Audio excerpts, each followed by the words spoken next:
तो जैसा कि लास्ट एपिसोड में हमने देखा था कि चांगशाओ जानबूझकर जेड एम्परर की सिस्टर युनहाओ के सामने विलन बन गया। उसने युनहाओ को हजारों सालों के लिए कैद कर दिया था और इसके बाद ही युनहाओ का बेटा यांग जियान चान टाओइज्म के टियानरन का डिसाइपल बन जाता है। उसने चांगशाओ को अपना दुश्मन मान लिया था और वो कड़ी मेहनत करके बस चांगशाओ से बदला लेना चाहता है। मगर चांगशाओ के प्लान्स तो कुछ और ही थे। वो चाहता है कि यांग जियान हेवनली कोर्ट का जनरल बन जाए। अब आगे तो इस एपिसोड की शुरुआत में हम देख पाते एक घने जंगल को जहाँ पर एक डिसाइपल ट्रैवल कर रहा था और तभी ग्रीन पाइथन उस पर हमला करने के लिए वहाँ पर पहुँच जाता है। लेकिन वो ग्रीन पाइथन उस पर अटैक कर पाए इससे पहले उस बंदे ने हवा में जंप लगा दी। वो बड़ी ही तेजी से जाकर बस एक ही स्लैश अटैक में उस ग्रीन पाइथन की गर्दन उड़ा देता है। साथ ही साथ उस पाइथन का सिर कलेक्ट करते हुए वहाँ से जाने ही वाला था कि तभी उसे कुछ लोगों की आवाज आई। वेल वहाँ पर कुछ और कल्टिवेटर्स थे जो उससे कहते कि भाई हम सभी लोग डूशियान पिक में ज्वाइन करने के लिए जा रहे। आगे चलकर शायद हम एक ही मास्टर के डिसाइपल्स बन जाएं। तो क्यों ना हम अभी से दोस्ती की शुरुआत करें। वैसे भी ये पूरा जंगल पावरफुल स्पिरिचुअल बीज से भरा पड़ा है। अगर हम एक साथ ट्रैवल करेंगे तो सही होगा। जिस पर वो बंदा जवाब देता है कि अगर मैं मॉन्स्टर्स को अकेले खत्म नहीं कर सकता तो वैसे भी मेरे जीने का कोई फायदा नहीं है। भला ऐसे कल्टिवेटर्स क्या ही काम की जो कि एक बीस्ट के हाथों मारे जाए। और फिर उस बंदे ने इनके साथ टीम अप होने से मना कर दिया जिससे उस दूसरे बंदे को काफी ज्यादा गुस्सा आया था। वो कहता है यार मैंने इससे पोलाइटली बात की थी और ये है कि जबान चलाकर दफा हो गया। तो उसका साथी उसे शांत करते हुए कहने लगा कि मैं इस पर्सन को जानता हूँ। दरअसल सालों पहले इसके टाउन पर डीमंस ने अटैक किया था जिसमें इसकी फैमिली और फ्रेंड्स मारे गए। तब से इस बंदे की पर्सनैलिटी पूरी तरह से बदल चुकी है। ये तभी से बस अकेला रहते आया। साथ ही साथ इसने कई सारे इमॉर्टल सेक्ट को ज्वाइन करने की कोशिश की लेकिन उन सब ने इसे रिजेक्ट किया था और इन्हीं सब हादसों की वजह से ये बंदा अब किसी से दोस्ती नहीं करता। जिसके बाद हमें डूशियान गेट का सीन दिखाया गया जहाँ पर ये बंदा पहुँच चुका था मगर उसके चेहरे पर थकावट का एक निशान भी नहीं था जो देखकर वहाँ मौजूद सभी डिसाइपल हैरान हो गए। वहीं पर इमॉर्टल जीयू की मास्टर उसे बताने लगी कि ये बंदा थोड़ा सा अलग है। कुछ सालों पहले मॉन्स्टर ने इसके टाउन पर अटैक किया था जिसमें इसके अलावा और कोई भी सरवाइव नहीं कर पाया। इसलिए इस बंदे ने ठान लिया कि उन सभी लोगों की मौत का बदला लेगा। मेरे ख्याल से इसे हमने हमारे डूशियान पिक में शामिल कर लेना चाहिए। यहाँ पर हमारे कई सारे इमॉर्टल्स हैं जो इसकी काफी अच्छे से केयर करेंगे। और उसी वक्त इमॉर्टल जियान ने वहाँ के एक फॉर्मेशन को एक्टिवेट कर दिया। वो वहाँ मौजूद लोगों को बता रही थी कि तुम सभी ने हमारी एंट्रेंस ट्रायल को पास किया है इसलिए तुम ऑफिशियली हमारे डूशियान सेक्ट के डिसाइपल बन चुके हो। तो जैसा कि आप लोगों को पता ही होगा हमारे डूशियान सेक्ट में कई सारे पिक हैं तो आप सभी को अलग अलग पिक पर असाइन किया जाएगा। जिसके बाद वो डिसाइपल्स के नाम पढ़ते हुए उन्हें उनके पिक असाइन करने लगे। लोरेन नाम के बंदे को ब्रोकन स्काई पिक मिला था। लॉन्ग टाओ को इमॉर्टल रेन पिक, जोंगियाओ को मिला था एलिक्सर कोल्ड्रन पिक, फिनशाओ को लिटिल स्पिरिट पिक। यहाँ पर उस बंदे को काफी ज्यादा बेचैनी फील हो रही थी। उसे लगता है कि इस बार भी मुझे रिजेक्ट किया जाएगा, कोई भी पिक मुझे एक्सेप्ट नहीं करने वाला। और तभी वहाँ पर बहुत ही तेज गोल्डन रोशनी रिलीज होते हुए एक मास्टर की एंट्री हो गई जो कि कोई और नहीं बल्कि डूशियान सेक्ट के फाउंडर खुद मास्टर डूशियान थे। अपने फाउंडर को वहाँ देखकर ही सभी लोग उनके सामने ग्रीट करने लगे और उसी वक्त मास्टर डूशियान ने एक फॉर्मेशन एक्टिवेट कर दिया। वो अपनी आंखें बंद करके अपनी फॉर्मेशन की सुई को रोटेट करने लगते हैं। दरअसल उनका ये फॉर्मेशन एक मैजिकल डिवाइस था जो कि किसी की भी डेस्टिनी को प्रेडिक्ट कर सकता है। और तभी वो फॉर्मेशन उसी बंदे पर बहुत ही स्ट्रॉन्ग रोशनी रिलीज करने लगता है। मास्टर डूशियान कह रही थी कि इस बंदे का फ्यूचर ब्राइट है तो मैं इसे अपना डिसाइपल बनाऊंगा। उनके अनाउंसमेंट सुनकर ही सभी लोग काफी ज्यादा शॉक हो गए क्योंकि फाउंडर ने कई सालों से अपना कोई डिसाइपल सिलेक्ट नहीं किया था। उससे पूछते बताओ मेरे डिसाइपल तुम्हारा नाम क्या है। जिस पर वो बंदा कहता है कि मेरा नाम है लीजिंग। इनफैक्ट वो बंदा भी थोड़ा सा घबरा गया था। उसे समझ नहीं आता कि इस फाउंडर ने मुझे अपना डिसाइपल क्यों बनाया। वही दूसरी तरफ चांगशाओ भी लीजिंग के नाम सुनकर ही काफी ज्यादा शॉक हो गया। लिनशाओ भी उसे हैरान होकर पूछने लगी कि आपको ये अचानक से चक्कर क्यों आने लगे। चांगशाओ सोचता है कि इस जीलिंग में कोई तो खास बात जरूर होगी इसलिए तो इसने मास्टर डूशियान का ध्यान अपनी तरफ खींच लिया। कहीं ये बंदा ही नित्जा का फ्यूचर फादर तो नहीं है। वही दूसरी तरफ जीलिंग देखता है कि उसके मास्टर डूशियान पिक से रवाना हो रहे हैं लेकिन वो जीलिंग को अपने साथ नहीं ले जा रहे थे। इनफैक्ट वो किंगशाओ को बताते हैं कि जीलिंग यही पर सेक्ट में रहेगा। यहाँ रहने से उसे ढेर सारी अपॉर्चुनिटीज मिल सकती है। सीनियर किंगशाओ तो उनकी बातें सुनकर ही समझ गए कि मास्टर डूशियान और चांगशाओ का ही प्लान होगा। वहीं पर जीलिंग जाकर अपने मास्टर के सामने नील करने लगा।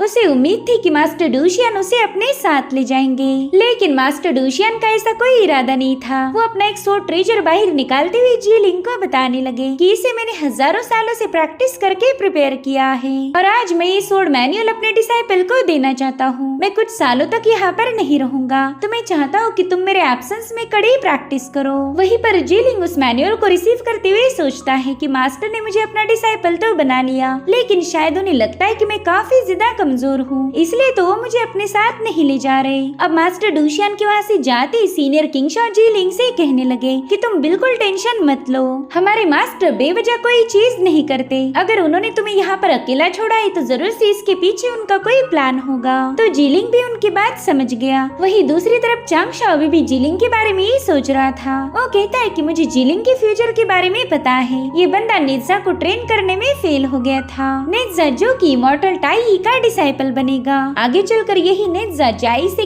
शिजी पर जानलेवा हमला करेगा। फिर शिजी हेवनली कोर्ट में जस्टिस मांगेगा, तो गुस्से में आकर नेत्जा के मास्टर इमॉर्टल टाई शिजी को खत्म कर देंगे। फ्यूचर में होने वाली शिजी की मौत ही जाई और चान टाओइज्म के झगड़ों को और ज्यादा बढ़ा देगी। और मैं ये बिल्कुल नहीं चाहता कि चान और जाई टाओइज्म में कोई किस्म की जंग हो, इसलिए इस ट्रेजेडी को रोकने के लिए मुझे शिजी की मौत को रोकना होगा। लेकिन ये काफी ज्यादा मुश्किल होने वाला है। इस फ्यूचर को तभी अल्टर किया जा सकता है जब मैं जीलिंग को चेंज कर दूं। मुझे तो अब खुद ही जीलिंग का ख्याल रखना होगा ताकि वो आगे चलकर अपने बच्चे नेत्जा को अच्छी परवरिश दे। इससे ना ही नेत्जा शिजी पर हमला करेगा और ना ही इमॉर्टल टाई को शिजी को मारने की जरूरत पड़ेगी। वहीं दूसरी तरफ हम देख पाते कि ली जिंग कड़ी प्रैक्टिस कर रहा है। इनफैक्ट वो तो अपने साथियों के साथ जरा भी टाइम पास करने के लिए रेडी नहीं था।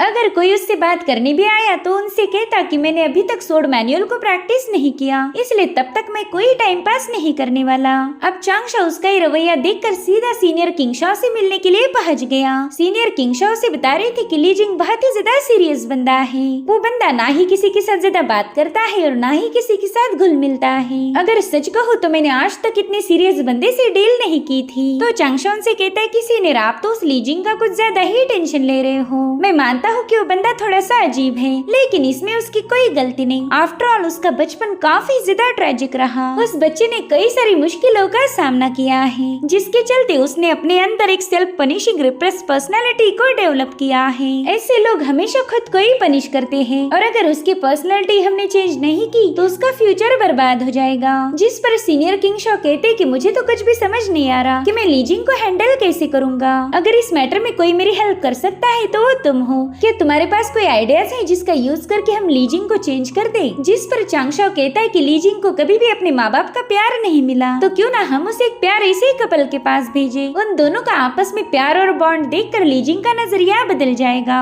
साथ ही साथ वो कपल ली जिंग को भी प्यार और अफेक्शन शो करेगा, जिससे ली जिंग का रवैया बदल सकता है। और इसी वजह से चांगशॉ ने ली जिंग को एल्डर जियांग के घर भेजने का फैसला लिया, क्योंकि एल्डर जियांग की उनकी वाइफ के सामने तो जरा भी नहीं चलती। तो ऑफ कोर्स उन दोनों में प्यार तो होना ही है। वही दूसरी तरफ जीलिंग एल्डर जियान के पिक पर पहुंच चुका था। एल्डर जियान उसे बताते हैं कि आज के बाद ये घर तुम्हारा होगा, हम यहाँ पर तुम्हारी पूरी केयर करेंगे। मैं जानता हूँ कि हम तुम्हारे माँ बाप की जगह तो नहीं ले सकते, लेकिन हम अपनी तरफ से पूरी कोशिश करेंगे ताकि तुम्हें उनकी कमी फील ना हो। जिस पर ली जिंग कहता है कि मुझे मास्टर डूशियन ने अपना डायरेक्ट डिसाइपल बनाया, शायद इसी वजह से आप मेरी इतनी ज्यादा फिक्र कर रहे हो। तो आपके लव एंड केयर के लिए मैं आपका शुक्रिया अदा करना चाहूँगा। सच बताओ तो मुझे नहीं लगता कि मैं आपके प्यार और केयर को हासिल करने के भी लायक हूँ। तो एल्डर जियांग की वाइफ शिया उसे समझाने लगी कि तुम्हारा पास्ट काफी ज्यादा भयानक था और हम जानते हैं कि तुमने अकेले ही उस दौर को फेस किया, लेकिन अब तुम्हारे पास तुम्हारी एक फैमिली है,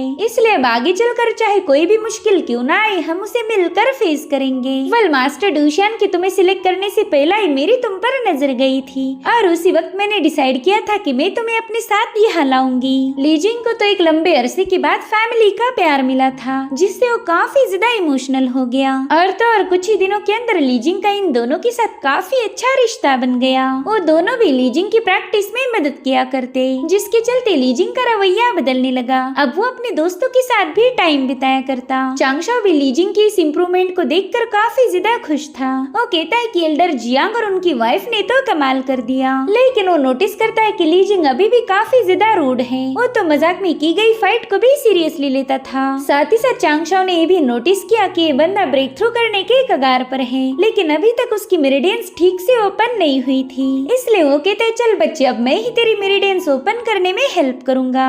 जिसके बाद चांगशाओ अपने पेपरमैन वाले फॉर्म को लीजिंग के पास भेज देता है। उसने तो जाते ही लीजिंग को फाइट के लिए चैलेंज किया और लीजिंग सीधे जाकर उस पर हमला कर देता है, मगर वो तुरंत ही लीजिंग के अटैक को डॉज करते हुए सीधा उसके सिर पर हमला कर देता है, जिससे लीजिंग सीधा नीचे पटक गया था। वहीं पर चांगशाओ का फॉर्म भी उसके पीठ पर बैठ गया था, जो देखकर लीजिंग काफी ज्यादा शॉक हो जाता है। उसने तो पहले कभी भी ऐसे फनी अपोनेंट का मुकाबला नहीं किया था और अब चांगशाओ के फॉर्म ने उसकी बॉडी के हर एक जॉइंट में मौजूद मेरिडियंस को ओपन करना शुरू कर दिया, जिससे लीजिंग को गजब का दर्द हो रहा था। मगर थोड़ी देर में उसे रियलाइज हुआ कि बंदा उसकी धुलाई नहीं कर रहा बल्कि उसकी ब्लॉक हुई मेरिडियंस को ओपन कर रहा है। वेल, चांगशाओ को भी इस काम में काफी ज्यादा मजा आ रहा था। चांगशाओ ने कई दिनों तक उसकी धुलाई की और ऐसे ही करते करते 3 महीने गुजर गए। फाइनली लीजिंग की सारी मेरिडियंस अब ओपन हो चुकी थी। इनफैक्ट लीजिंग ने अब कल्टीवेशन में काफी अच्छी प्रोग्रेस की थी, इसलिए वो चांगशाओ की पेपरमैन का शुक्रिया अदा करने लगा।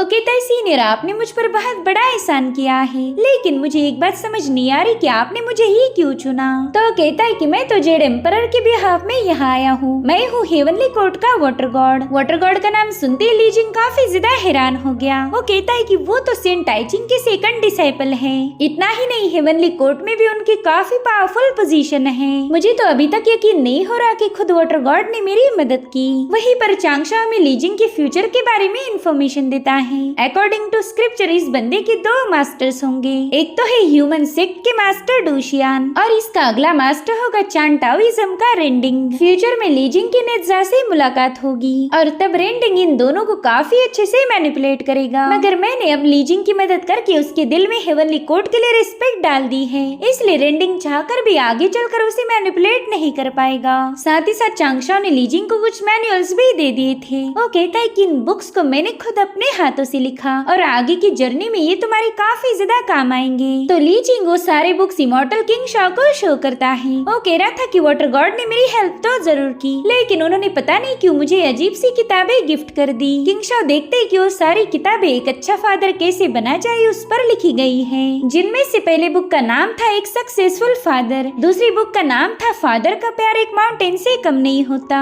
और तीसरी तो पेरेंटहुड की गाइडेंस थी। इन सारे बुक्स के जरिए चांगशाओ लीजिंग को एक अच्छा बाप बनाना चाहता था ताकि वो आगे चलकर फ्यूचर में नेत्जा को अच्छी परवरिश दे पाए। मगर किंग शाओ को तो इसके बारे में कोई आइडिया नहीं थी, इसलिए वो बेवजह अपना दिमाग चलाते हुए कहने लगे कि लीजिंग तुम तो बड़े ही किस्मत वाले निकले, क्योंकि वाटर गॉड तुम्हें अपना बेटा मान रहा है। नेक्स्ट टाइम जब भी तुम वाटर गॉड के सामने जाओगे तब उसे फादर बुलाना। जो सुनते इधर चांगशाओ को ठसका लग गया। वो कहते सीनियर, आप उसे क्या उल्टी पट्टी पढ़ा रहे? मैंने उसे वो बुक्स इसलिए दी ताकि वो नेत्जा के लिए अच्छा बाप साबित हो और आप हो कि मुझे उसका बाप बना रहे। पहले ही मैं काफी ज्यादा बदनाम हूँ और अब तो आपकी वजह से मेरी इज्जत के चिथड़े उड़ने वाले हैं। पता नहीं आप ऐसा क्यों कर रहे हो, लेकिन मास्टर किंग शाओ को तो इसमें काफी ज्यादा मजा आ रहा था। वही दूसरी तरफ सेंट जुंटी अपने चमचों को बताने लगा कि उस लीजिंग का फ्यूचर तो बदल चुका है। अब कैटास्ट्रॉफी के आने से पहले ही हमें सब कुछ सॉर्ट आउट करना होगा। जिस पर ज़ुबोदी कहता है कि आप बिल्कुल फिक्र मत कीजिए, मैंने डिजांग से ब्लड सी को ऑलरेडी अरेंज कर दिया है, तो बस सही समय आने पर आपको एक्शन लेना है। जो सुनते ही जुंटी काफी ज्यादा खुश हो गया। यहाँ पर ज़ुबोदी डिजांग को पूरी तरह से ओवरशैडो कर रहा था ताकि वो खुद ही सेंट जुंटी का फेवरेट बन जाए। वही दूसरी तरफ चांगशाओ सोचता है कि मैंने लीजिंग का मैटर तो रिजॉल्व कर लिया, लेकिन अभी भी ज़ेफांग टाओइज्म बाजी मार सकता है, तो उनसे पहला मुझे ही कोई न कोई एक्शन लेना होगा। इस फ्यूचर में होने वाले डिजास्टर में जितने भी लोग शामिल होंगे मुझे उनसे मिलना है। भले नेत्जा अभी तक पैदा नहीं हुआ, लेकिन मैं इतना तो जानता हूँ कि नेत्जा पहले जन्म में स्पिरिट पर्ल था और वो है टाई का फिलहाल का डिसाइपल। इसलिए चांगशाओ ने स्पिरिट पर्ल को ढूंढना शुरू कर दिया। यही बच्चा आगे चलकर ड्रैगन किंग को हराने वाला है और फिर यही मरने के बाद नेत्जा बनकर दोबारा से रीइंकार्नेट होगा। अब सीन शिफ्ट होकर हमें एक बड़ा ही प्यारा सा बच्चा दिखाया गया जो कि है स्पिरिट पर्ल और उसका मास्टर था इमॉर्टल टाई। टाई उससे कहता है बच्चे तुम तो बस तितलियों के साथ खेलते रहते, लेकिन आज मैं तुम्हें सिखाऊंगा कि इमॉर्टल गेम कैसे प्ले करते हैं। लेकिन स्पिरिट पर्ल तो उस पर जरा भी ध्यान नहीं देता और उसी वक्त टाई ने उस बटरफ्लाई के 3 टुकड़े करके उसे खत्म कर दिया, जो देखकर तो स्पिरिट पर्ल ने जोर जोर से रोना शुरू कर दिया था और टाई से कह रहा था कि आप तो एक नंबर के कमीने इंसान हो। चांगशाओ को तो स्पिरिट पर्ल से यहाँ मिलने की बिल्कुल भी उम्मीद नहीं थी। साथ ही साथ वो ये देखकर भी हैरान हो गया कि फ्यूचर में हेवंस का जनरल बनने वाला बंदा इतना ज्यादा क्यूट होगा।